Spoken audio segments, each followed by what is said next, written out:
Hi friends, welcome to ITI gold technical channel में आपका स्वागत है। Daily current affairs, vacancies information, ITI से रिलेटेड वीडियो पाने के लिए हमारे चैनल को सब्सक्राइब कीजिए।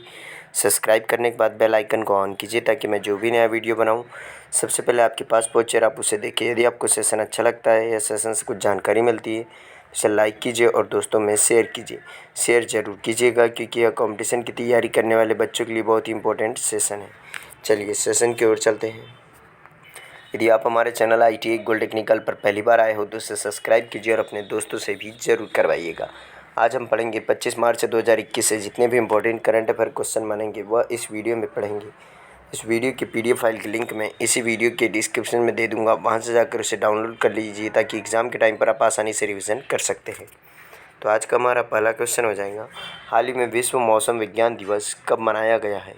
यह मनाया गया है 23 मार्च को। प्रत्येक वर्ष 23 मार्च को विश्व मौसम विज्ञान दिवस मनाया जाता है। विश्व मौसम विज्ञान दिवस 23 मार्च 1950 को विश्व मौसम विज्ञान संगठन यानी कि वर्ल्ड मेट्रोलॉजिकल ऑर्गेनाइजेशन की स्थापना की तिथि के उपलक्ष्य में इसे हर साल 23 मार्च को मनाया जाता है। यह दिन राष्ट्रीय मौसम विज्ञान और जल विज्ञान सेवाओं की समाज की सुरक्षा और कल्याण के लिए योगदान पर भी प्रकाश डालता है।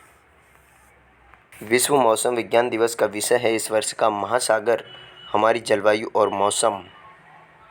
WMO का अध्ययन पृथ्वी प्रणाली के भीतर महासागर जलवायु मौसम को जोड़ने के लिए मनाया जाता है। यह सतत विकास 2021 से 2030 के लिए महासागर विज्ञान के संयुक्त राष्ट्र दशक के शुरुआती वर्ष को भी चिन्हित करेगा।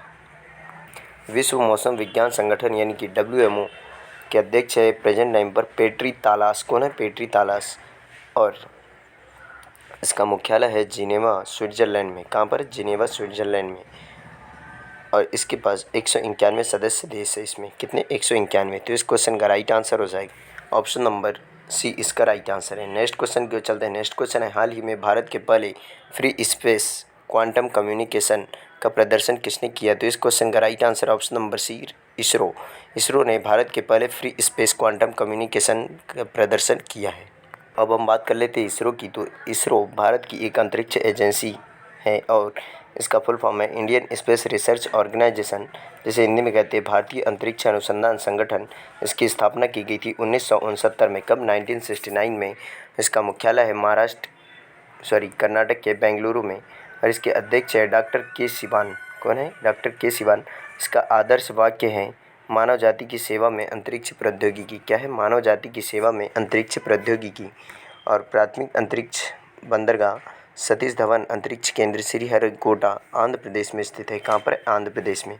और भारतीय अंतरिक्ष अनुसंधान संगठन की स्थापना 15 अगस्त 1969 में की गई थी। तब इसका नाम अंतरिक्ष अनुसंधान के लिए भारतीय राष्ट्रीय समिति रखा गया था। और भारत का पहला उपग्रह आर्यभट्ट 19 अप्रैल 1975 को सोवियत संघ यानी कि रूस के द्वारा अंतरिक्ष में छोड़ा गया था। इसका नाम महान गणितज्ञ आर्यभट्ट के नाम पर रखा गया था।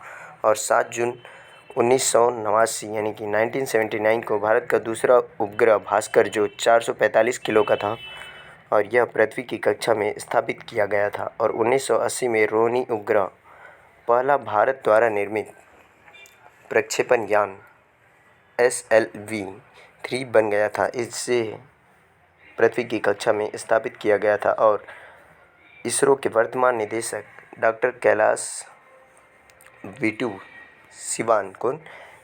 डॉक्टर कैलाश विट्यू सिवान है। और इसरो ने 22 अक्टूबर 2008 को चंद्रयान फर्स्ट भेजा, जिसे चंद्रमा की परिक्रमा के लिए भेजा गया है। और बाद में 24 सितंबर 2014 को मंगल ग्रह की परिक्रमा करने के लिए मंगलयान मिशन को भेजा गया।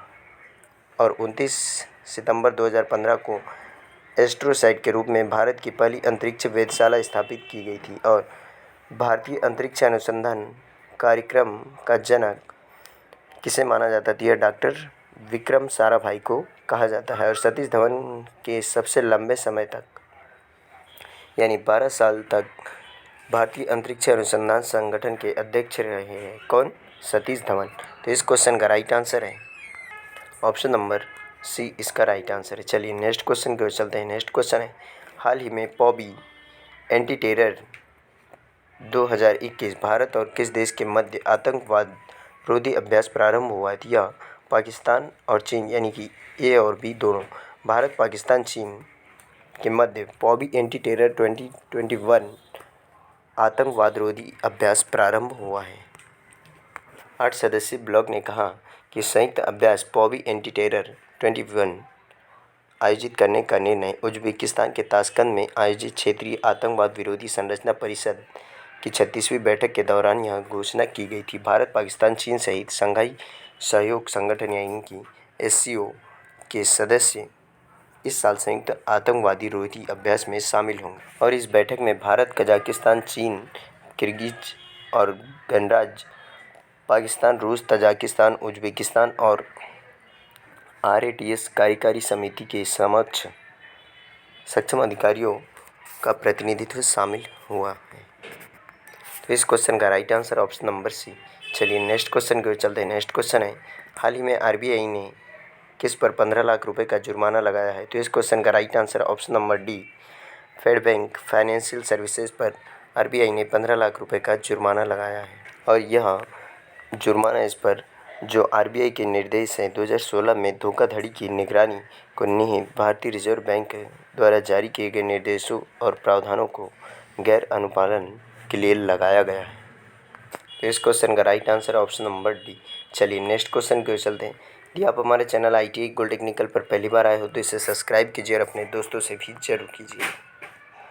हाल ही में भारतीय सशस्त्र सेना दुनिया की कौन सी मजबूत सेना बनी है? तो यह दुनिया की चौथी सबसे मजबूत सेना बनी है, भारत की सेना।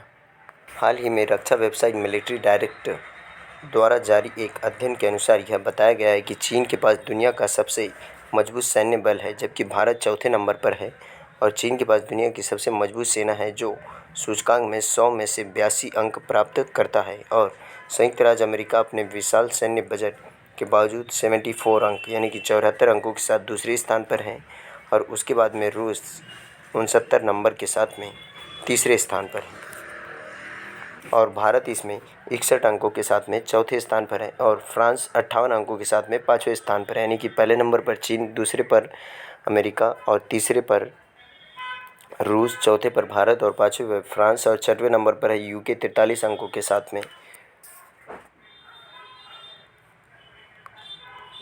तो इस क्वेश्चन का राइट आंसर UK इसमें 6वें स्थान पर नहीं 9वें स्थान पर है। तो इस क्वेश्चन का राइट आंसर हो जाएगा ऑप्शन नंबर डी। चलिए नेक्स्ट क्वेश्चन की ओर चलते हैं। नेक्स्ट क्वेश्चन है, हाल ही में किस देश के स्वर्गीय महामहिम सुल्तान कबूस बिन सैद अल सैद को गांधी शांति पुरस्कार से सम्मानित किया जा रहा है?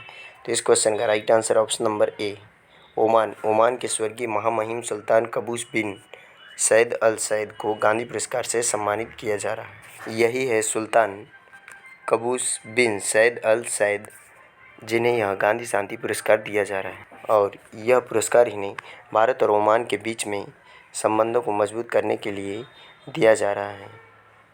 इनके दृष्टिकोण और नेतृत्व और खाड़ी क्षेत्र में शांति अहिंसा को बढ़ावा देने के लिए यह पुरस्कार इन्हें दिया जा रहा है। गांधी शांति पुरस्कार 1995 से भारत सरकार द्वारा महात्मा गांधी की 125वीं जयंती वर्ष के उपलक्ष्य में स्थापित एक वार्षिक पुरस्कार है।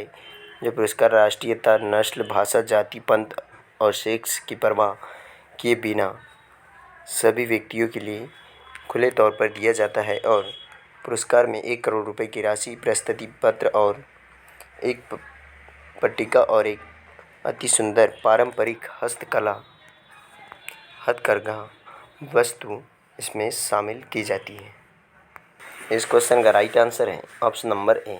चलिए नेक्स्ट क्वेश्चन की ओर चलते हैं। नेक्स्ट क्वेश्चन है, हाल ही में विदेश मंत्रालय के प्रवक्ता के रूप में किसे नियुक्त किया? तो इस क्वेश्चन का राइट आंसर है अरिंदम बागची। अरिंदम बागची को अभी विदेश मंत्रालय के प्रवक्ता के रूप में नियुक्त किया है। यही है अरिंदम बागची जिनको अभी विदेश मंत्रालय के प्रवक्ता के रूप में नियुक्त किया है और यह भारतीय विदेश सेवा यानी कि IFS के 1995 बैच के एक अधिकारी हैं अरिंदम बागची, जो विदेश मंत्रालय के नए प्रवक्ता के रूप में पदभार ग्रहण करेंगे और IFS के 1999 बैच के अधिकारी अनुराग श्रीवास्तव जी का स्थान लेंगे। यहाँ प्रेजेंट टाइम पर हमारे विदेश मंत्री कौन है? तो विदेश मंत्री हैं सुब्रमण्यम जयशंकर जी। तो इसका राइट आंसर हो जाएगा ऑप्शन नंबर बी। चलिए नेक्स्ट क्वेश्चन के चलते हैं। नेक्स्ट क्वेश्चन है, हाल ही में किसने कैच द रन अभियान प्रारंभ किया? तो इस क्वेश्चन का right answer option number A, प्रधानमंत्री नरेंद्र मोदी जी ने कैच द रेन नामक अभियान प्रारंभ किया है। प्रधानमंत्री नरेंद्र मोदी जी ने जल संरक्षण के लिए विश्व जल दिवस के अवसर पर 22 मार्च 2021 को जल शक्ति अभियान कैच द रेन अभियान शुरू किया है और प्रधानमंत्री जी ने आग्रह किया है कि मनरेगा यानी कि महात्मा गांधी राष्ट्रीय ग्रामीण रोजगार गारंटी अधिनियम के हर पैसे को मानसून आने तक विश्व वर्षा जल संरक्षण पर खर्च किया जाना चाहिए। कैच द रेन अभियान 22 मार्च से 30 नवंबर 2021 देश के मानसून पूर्व और मानसून अवधि तक पूरे देश में ग्रामीण और शहरी दोनों में लागू किया जाएगा और इसका उद्देश्य है लोगों की भागीदारी के माध्यम से जमीनी स्तर पर जल संरक्षण करना। तो इस क्वेश्चन का right answer option number A. यदि आप हमारे चैनल ITI गोल्ड टेक्निकल पर पहली बार आए हो तो इसे सब्सक्राइब कीजिए और अपने दोस्तों से भी जरूर करवाइएगा। नेक्स्ट क्वेश्चन है, हाल ही में भारत के सिंह राज ने पैराशूटिंग वर्ल्ड कप 2021 में कौन सा पदक जीता? तो इसमें इन्होंने स्वर्ण पदक जीता। तो इसका राइट आंसर हो जाएगा ऑप्शन नंबर ए। भारतीय पैरा एथलेटिक सिंह राज ने संयुक्त अरब अमीरात में अल एन में 2021 पैराशूटिंग वर्ल्ड कप में स्वर्ण पदक जीता और उन्होंने P1 मेंस में 10 metre air pistol SH1 final में शीर्ष सम्मान पाने के लिए उज्बेकिस्तान के सर्वर इब्रागिमोव को हराया है। यही है सिराज सिंह। कौन है? सिराज सिंह, जिन्होंने स्वर्ण पदक जीता है। तो इसका राइट आंसर हो जाएगा ऑप्शन नंबर ए। चलिए नेक्स्ट क्वेश्चन की ओर चलते हैं। नेक्स्ट क्वेश्चन है, हाल ही में सागर सरहदी का निधन हुआ वह कौन थे? तो इस क्वेश्चन का राइट आंसर हो जाएगा ऑप्शन नंबर सी। इसका राइट आंसर है लेखक। वह एक लेखक और फिल्मकार दोनों थे। तो इसका right answer option number C. चलिए देख लेते हैं सरहदी यही है सागर सरहदी, जिनका भी हाल ही में निधन हुआ है। कभी कभी, सिलसिला और बाजार जैसी फिल्मों के लिए जाने जाने वाले प्रसिद्ध लेखक और फिल्म निर्माता सागर सरहदी का निधन हो गया और उन्होंने उर्दू में लघु कथाकार के रूप में भी अपना करियर शुरू किया और यश चोपड़ा की 1976 की कभी कभी के माध्यम से बॉलीवुड में प्रवेश किया और जिसमें अमिताभ बच्चन और राखी प्रमुख भूमिका में थे और उन्होंने 1982 में बाजार के साथ निर्देश का काम किया और उन्होंने विभिन्न प्रशस्ति फिल्मों जैसे सिलसिला, चांदनी, दीवाना, कहो ना प्यार है आदि कई फिल्मों के लिए उन्होंने संवाद भी लिखे हैं। तो इस क्वेश्चन का राइट आंसर हो जाएगा ऑप्शन नंबर सी। इसका राइट आंसर है। चलिए आज का सेशन यही समाप्त होता है। यदि आप हमारे चैनल ITI गोल्ड टेक्निकल पर पहली बार आए हो तो इसे सब्सक्राइब कीजिए। सब्सक्राइब करने के बाद बेल आइकन को ऑन कीजिए ताकि मैं जो भी नए वीडियो बनाऊं सबसे पहले आपके पास पहुंचे और आप उसे देखिए। यदि आपको सेशन अच्छा लगता है, सेशन से कुछ जानकारी मिलती है तो इसे लाइक कीजिए और दोस्तों में शेयर कीजिए। Thank you so much watching for my video. मिलते हैं नेक्स्ट सेशन में।